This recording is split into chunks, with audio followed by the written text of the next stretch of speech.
There was the Vietnamese War was waging, and I was against the Vietnamese War. I was 15 years old. I decided to start a magazine to campaign against it. It was called Student, and it became the sort of the national magazine for young people. The magazine didn't make much money, but it got a big circulation. About 100,000 young people bought the magazine. And one day I took an advert in the magazine, Virgin Records, 10 to 60% off any album on any label, and listed the kinds of records we liked, things like Frank Zappa rather than Andy Williams. And so it became very much the rock and roll mail order company. And then we started signing our own bands that we couldn't get other record companies to release. We released ourselves. There are bands everywhere that want to be found. It's finding the right ones. And I had a 15-year-old boy called Mike Oldfield come to me with a tape called Tubular Bells, which he'd recorded all the tracks himself. I literally went to another record company, borrowed an artist called Sandy Denny's contract, and we typed out the contract. We managed to get The Exorcist to take the music, and that took it to #1 in America. It became a phenomenal success. Moved on and signed bands like the Sex Pistols and the Rolling Stones and a lot of other iconic great bands. In those days, there was quite a lot of money to go around in the record business. A big hit album could sell 10, 15 million albums.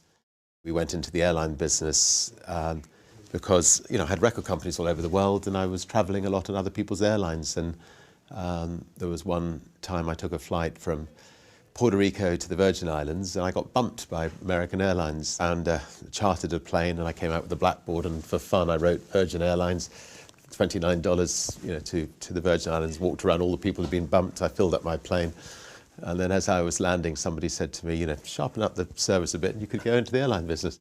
And I've started 3 or 4 airlines, so Virgin Atlantic, Virgin America, Virgin Australia, and they've all gone really well. And the reason they've gone well is because they're the best airlines in their field. And if you're the best hotel or the best shop or the best club or the best airline, you survive. I mean, it's people who try to be second best who normally stumble. The key to our success is to offer people much more than they'd expect. So we offer a much better than first-class product for our upper-class passengers, but we charge a business-class fare. We offer a class above what people would expect. We do lots of nice little things which surprise people. Just little things like, we give people an ice cream when they're watching a movie, or popcorn, or we have a limousine to and from the plane for our business-class passengers. And we put seat-back videos in our planes 6 years before anybody else did. We're smaller, we're more nimble. We're from the entertainment business, so we know that people like to be entertained. Virgin is always evolving. I start businesses not because I think I'm going to make money out of business. I'm not particularly interested in that. I start businesses because I think I can make a real difference. The main thing to remember, though, is if you do go out to start a business, most people fail. But most people also pick themselves up and try again and again until they finally succeed.